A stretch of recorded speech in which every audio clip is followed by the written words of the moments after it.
नमस्कार, मैं हूं शशि शर्मा। आज तक के गुजरात स्पेशल बुलेटिन में यूके, यूएस और कनाडा समेत सभी अंतर्राष्ट्रीय दर्शकों का स्वागत है। आज हम आपको दिखाएंगे वडोदरा की मांजलपुर विधानसभा सीट पर उपचुनाव से पहले बीजेपी और कांग्रेस ने कैसे किया है शक्ति प्रदर्शन, जामनगर में पेपर लीक को लेकर कैसे शुरू हो गया है नया संग्राम, और गुजरात में बाढ़ बारिश से किन इलाकों में अभी भी मुश्किल में फंस गई है लोगों की जान। गुजरात में एक बार फिर से सियासी तापमान बढ़ चुका है। वडोदरा की मांजलपुर विधानसभा सीट पर उपचुनाव के लिए 30 जुलाई वोटिंग होनी है और आज प्रचार के आखिरी दिन बीजेपी और कांग्रेस ने अपने अपने पक्ष में माहौल बनाने की पूरी कोशिश की। ये चुनाव बीजेपी के लिए बड़ा खास है और साख का सवाल है, तो कांग्रेस भी पूरा जोर लगा रही है।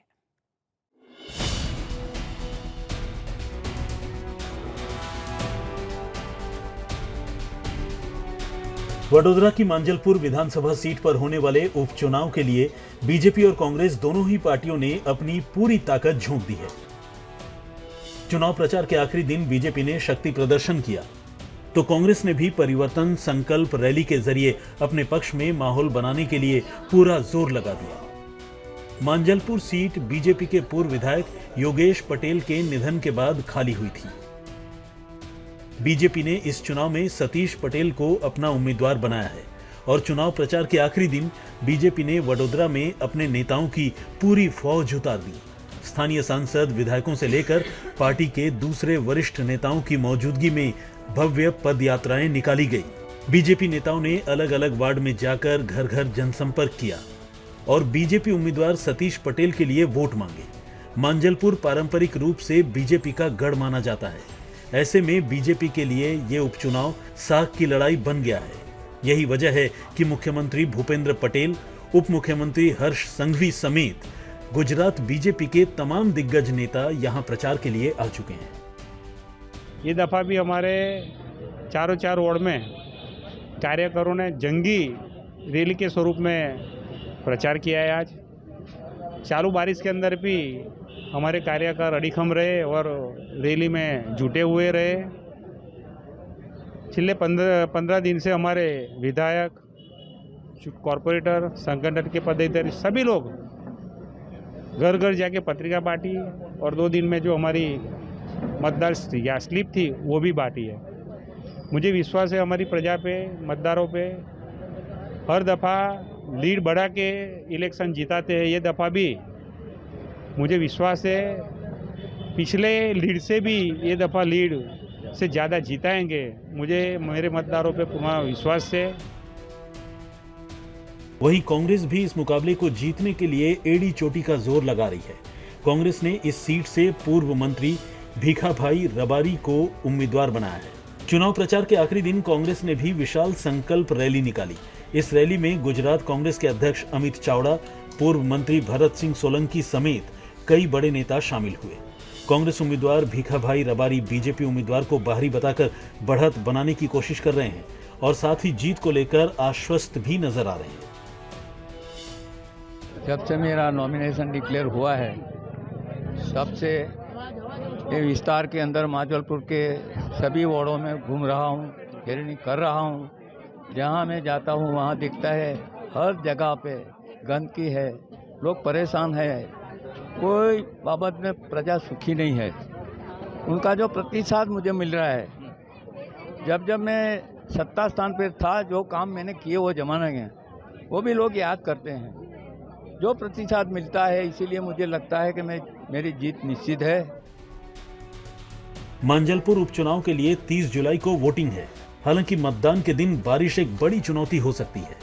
मौसम विभाग ने 28 जुलाई से 1 अगस्त के बीच भारी बारिश की आशंका जताई है। अगर 30 जुलाई को तेज बारिश होती है तो मतदाताओं को पोलिंग बूथ तक लाना दोनों ही दलों के लिए बड़ी चुनौती होगी। बहरहाल अब देखना होगा कि मांजलपुर में बीजेपी की जीत का सिलसिला जारी रहता है या फिर इस बार कांग्रेस सेंध लगाने में कामयाब हो जाएगी।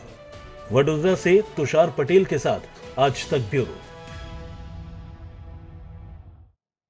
जामनगर की गुजरात आयुर्वेद यूनिवर्सिटी में पेपर लीक की आशंका को लेकर विवाद लगातार गहराता जा रहा है, क्योंकि पेपर लीक के मुद्दे पर अलग अलग छात्र संगठन खुलकर मैदान में उतर आए हैं।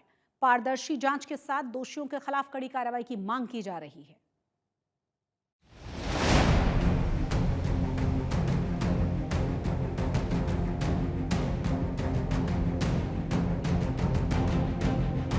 पेपर लीक के मुद्दे पर देश में सियासी घमासान मचा हुआ है। केंद्र सरकार पेपर लीक की घटनाओं को रोकने के लिए कड़े कानून लागू करने की कोशिश कर रही है। संसद में सरकार और विपक्षी नेताओं के बीच जोरदार जुबानी जंग देखने को मिल रही है।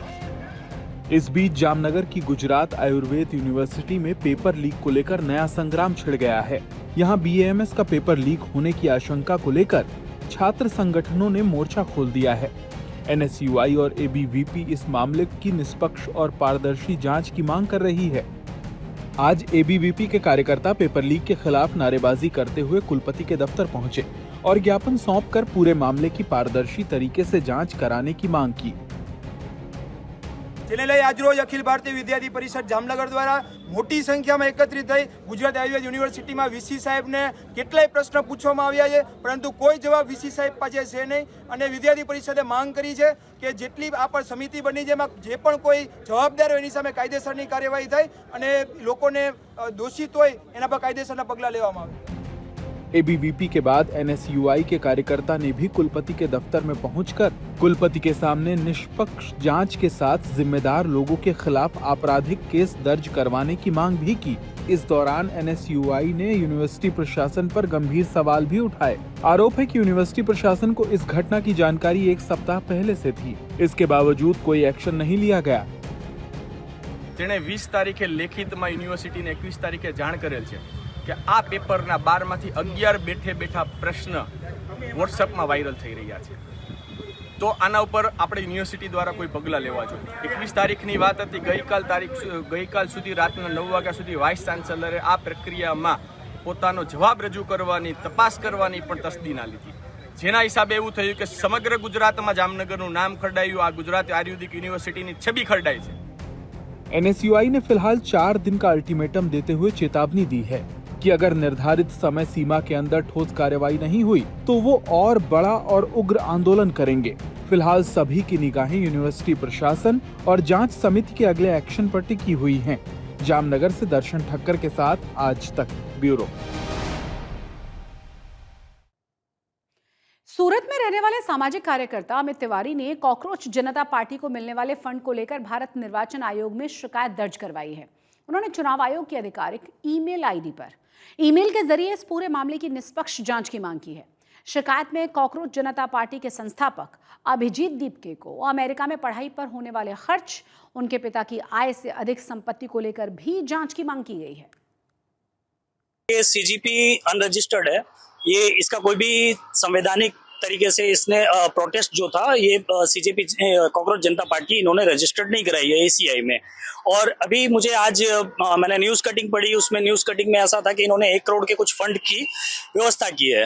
तो ईसीआई और रिप्रेजेंटेटिव एक्ट के हिसाब से अगर कोई भी पार्टी या नॉन रजिस्टर्ड पार्टी इस तरह का कोई भी पैसा लेती है, फंड लेती है, तो इस तरह की कोई भी तरीके के फंड लेने पर मैंने ईसीआई में कंप्लेन की है कि इस तरह का जो पैसा लिया जा रहा है, जो फंड लिया जा रहा है, ये अवैध है, इस पर एक्शन लिया जाए। इसके विरुद्ध में मैंने ईसीआई में शिकायत की है। ईसीआई की तरफ से अभी मुझे मेरे असेंबली और बाकी डिटेल पूछी गई है, वो मैंने डिटेल फॉरवर्ड कर दी है, वो सारी डिटेल दे दी गई है।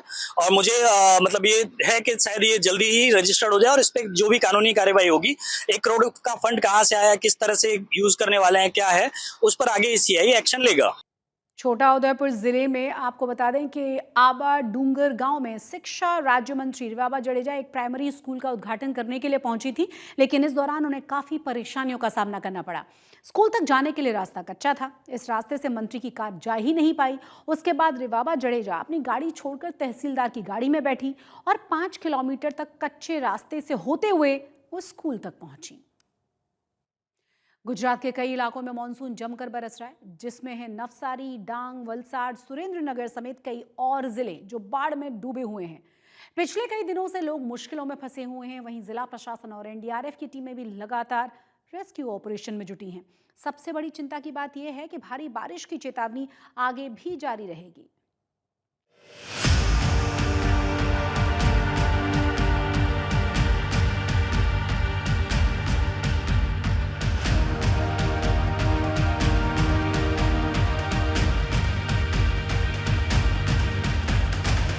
ये कोई समुंदर नहीं है और ना ही कोई नदी है जहां ये नाव चल रही है। वहां सड़कें हैं, खेत खलियान हैं और इसके आसपास घर मकान हैं। फिलहाल पूरा इलाका पानी में डूबा हुआ है। ये तस्वीरें अहमदाबाद जिले में भारत की पहली और सबसे बड़ी ग्रीनफील्ड स्मार्ट सिटी धोलेरा की हैं, जो दिल्ली मुंबई इंडस्ट्रियल कॉरिडोर का एक अहम हिस्सा है। भारी बारिश से भोगावो नदी उफान पर है। इसके चलते धोलेरा तहसील के वणी तालाब पीपली गांव में इतना पानी घुस गया कि पूरा गांव डूब गया। गांव का आसपास के इलाकों से संपर्क पूरी तरीके से टूट चुका है। पुलिस, जिला प्रशासन और एनडीआरएफ की टीमें लगातार राहत और बचाव अभियान चला रही हैं। सैलाब के बीच फंसे लोगों को निकालकर सुरक्षित जगहों पर पहुंचाया जा रहा है। अभी हम धोलेरा सब डिस्ट्रिक्ट के पीपली गांव में वणी तड़ा उसका एक छोटा सा गांव है, उसके पास वहां पे रेस्क्यू ऑपरेशन चल रहा है और सुबह से हम करीब 45 लोगों को वहां से निकाल चुके हैं। गांव की पॉपुलेशन करीब 100 के आसपास है। उसमें से कुछ लोग 2 दिन पहले से वहां से निकलना शुरू हो गए थे। अभी जो गांव में लोग बचे हैं उनमें से हम छोटे बच्चे, महिलाएं और जो एल्डरली पीपल है, वृद्ध लोग हैं, उनको प्रायोरिटी में बाहर निकालने का काम अभी चल रहा है। बहुत सारे लोग हैं जो विलिंगली वहाँ से नहीं आना चाहते। वो उनका ये सोचना है कि वो अपना घर छोड़ के जाना नहीं चाहते, लेकिन यहाँ पे अभी रोड से जो कांटेक्ट है वो अभी एस्टेब्लिश नहीं हो पा रहा है, इसलिए उनके लिए ये अच्छा है कि वो बाहर चले हैं। सुरेंद्रनगर जिले में बारिश तो रुक गई, मगर कई इलाकों में अभी भी इतना पानी भरा है कि गलियों में नाव चलानी पड़ रही है। नानी काठेची गांव के आसपास 400 से ज्यादा घरों में पानी भर गया है। अब डांग जिले की ये तस्वीरें देख लीजिए। सड़कों पर दरिया बह रहा है, नदियां उफान पर है और सैलाब की रफ्तार डरा रही है। इस बीच एक बहुत चौंकाने वाला वीडियो निकलकर सामने आया। वीडियो में कुछ लड़के उफनती खापरी नदी के तेज बहाव में बिना सुरक्षा उपकरणों के रिवर राफ्टिंग करते दिख रहे हैं। देखिए कैसे खतरनाक लहरों के बीच ये लोग राफ्टिंग करते हुए मौज मस्ती कर रहे हैं। ये वीडियो उन्होंने खुद शूट करवाया और फिर सोशल मीडिया पर पोस्ट कर दिया। हैरानी की बात यह है कि जिला प्रशासन ने भारी बारिश को देखते हुए नदियों, झरनों, चेक डैम और जलाशयों में उतरने पर प्रतिबंध लगाया हुआ है। ये वीडियो सोशल मीडिया पर वायरल हुआ तो पुलिस एक्शन में आई और खापरी नदी में राफ्टिंग करने वाले सभी 6 लोगों को गिरफ्तार कर लिया। आज सोशल मीडिया में एक डांग जिला की खापरी नदी पे 6 लोग रिवर राफ्टिंग कर रहे हैं, ऐसा एक वीडियो वायरल हुआ था। और ये वीडियो में जो रिवर राफ्टिंग कर रहे थे, इन्होंने बोट एक खुद ही बनाई थी और हम सर्टिफाइड स्विमर हैं ऐसे करके इन्होंने वीडियो डाली थी। और अभी बारिश का सीजन चालू है और कहीं पे भी नहाना और बारिश में जो ये नदी में पानी ज़्यादा होने की वजह से नहाने पर कलेक्टर साहिब का एक जाहिरनामा है जिसमें प्रतिबंध इस पे किया गया है। उसके बावजूद भी जो ये लोग थे ये कलेक्टर के जाहिरनामा के विरुद्ध में जाके और रिवर राफ्टिंग कर रहे थे, जिनके विरुद्ध में एसओजी शाखा द्वारा जाहिरनामा भंग का केस किया गया है और ये 6 के 6 लोगों को पुलिस स्टेशन में लेके आए हैं और उनको नोटिस भी दी गई। गुजरात के कई इलाकों में बाढ़ जैसे हालात हैं। इस बीच मौसम विभाग ने बारिश का येलो अलर्ट जारी कर दिया है। हमारा गुजरात रीजन और सौराष्ट्र का दोनों रीजन में आज इक्का दुक्का स्थान में भारी बरसात का भी संभावना येलो वार्निंग के साथ दिया गया है। और फिर इसके आगे 30 से लेकर 2 अगस्त तक इसमें heavy to very heavy with extremely heavy rainfall का भी वार्निंग है। इसमें आज का लिए जो आइसोलेटेड प्लेस है उसमें heavy rainfall warning yellow warning के साथ दिया गया है। पंचमहल, दाहोद, छोटा उदयपुर और नर्मदा के लिए दिया गया है। फिर 29 जुलाई को हेवी रेनफॉल का कोई वार्निंग नहीं है, लेकिन थंडरस्टॉर्म वार्निंग इसमें है। अभी डे 3 जैसे 30 जुलाई को हमारा जो रेनफॉल एक्टिविटी है बढ़ने का संभावना रहेगा। गुजरात में मॉनसून पूरे शबाब पर है। आसमान में घिरे काले बादल जमकर गरज रहे हैं और झमाझम बरस रहे हैं। नवसारी, डांग और वलसाड जिलों में हालात अभी भी गंभीर बने हुए हैं। वहां से आ रही तस्वीरें हालात की गवाही दे रही हैं। आज तक ब्यूरो। अब थराद में भी पिछले 4 दिनों से लगातार मूसलाधार बारिश ने जनजीवन को बुरी तरह से प्रभावित किया है। भारी बरसात के चलते निचले इलाके पूरी तरह से डूबे हुए हैं और कई गांवों का संपर्क टूट गया है। इस साल वाव थराद में हुई भारी बारिश के कारण कई गांवों में अभी भी पानी भरा हुआ है। हम अभी खड़े हुए हैं डेडावा गांव में और डेडावा गांव की आप परिस्थिति देख सकते हैं। इस गांव में जो अंदर जाने का रास्ता है वो पूरा रास्ता अभी पानी में है। कई घर यहाँ पे है जो पानी में डूबे हुए देखते मिल रहे हैं। गांव के लोग आप देख सकते हैं घुटन तक पानी भरा हुआ, उस पानी में जाने के लिए मजबूर है। गाँवों की परिस्थिति बहुत ख़राब है। यहाँ पे जो आसपास के खेत है वो खेत की सभी फसलें हैं जो फसलें नष्ट हो चुकी है। खेती में भी कुछ नहीं मिल रहा है क्योंकि यहाँ पे जो पानी इतना बारिश आई है, इतनी बारिश 12 इंच तक बारिश बनास वाव थराद के आसपास के इलाके में हुई है। भाबर हो, थराद वाव हो, ऐसे एरिया में जो बारिश होने के कारण यहाँ की परिस्थिति बहुत ही गंभीर है। ये गांव है जो गांव के पूरी सड़कें अभी पानी में डूबी हुई है। गांव के घर है जो घरों में भी पानी भरा हुआ है। किसान है, यहाँ के ग्राम लोग हैं वो लोग काफ़ी परेशान है। तंत्र यहाँ पे आता है लेकिन देख के चला जाता है, पानी के निकाल के लिए कुछ भी नहीं करते। इसलिए यहाँ के गाँव के लोगों में कहीं पे रोष दिखने को मिल रहा है। जो ऐसी ही परिस्थिति रही तो इस गांव में रोगचाला का खतरा मंडरा रहा है क्योंकि आज पानी जो पड़ा हुआ है, पानी में ज़्यादातर मच्छरों का उपद्रव भी होता है। ये पानी जो है वो 1 से 2 महीना तक ऐसे ही पड़ा रहता है जिसके कारण कई लोगों को भारी परेशानी का सामना भी करना पड़ता है। परेश पटियाल, आज तक, वाव थराद, बनासकांठा। वडोदरा शहर से गुजरने वाली विश्वामित्री नदी का पानी धीरे धीरे कम हो रहा है, मगर लोगों के बीच मगरमच्छों की दहशत अब खूब बढ़ रही है। अकोटा ब्रिज के पास ये मंजर देखकर हर कोई हैरान रह गया। यहाँ विश्वामित्री नदी किनारे मगरमच्छों का बड़ा झुंड देखने को मिला और ये दृश्य देखने के लिए अकोटा ब्रिज पर लोगों का हुजूम उमड़ पड़ा था। लोग इसका वीडियो बनाने लगे। हालांकि इसी बीच स्थानीय लोगों को डर भी सता रहा है और उनका कहना है कि यह मगरमच्छ भोजन की तलाश में रिहायशी इलाकों तक का रुख कर सकते हैं। इंस्टाग्राम का वीडियो फेसबुक पर अपने आप आ जाता है। ऐसा इसीलिए होता है क्योंकि आपके अकाउंट सेंटर में ऑटो शेयरिंग विकल्प चालू किया हुआ होता है।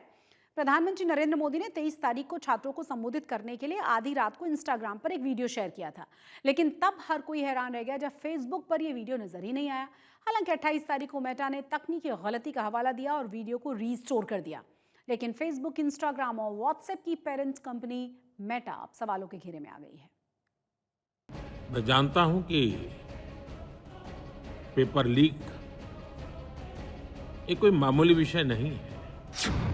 23 तारीख को प्रधानमंत्री नरेंद्र मोदी की तरफ से आधी रात इंस्टाग्राम पर शेयर किए गए इस वीडियो ने रिकॉर्ड बनाया। पीड़ादायक है।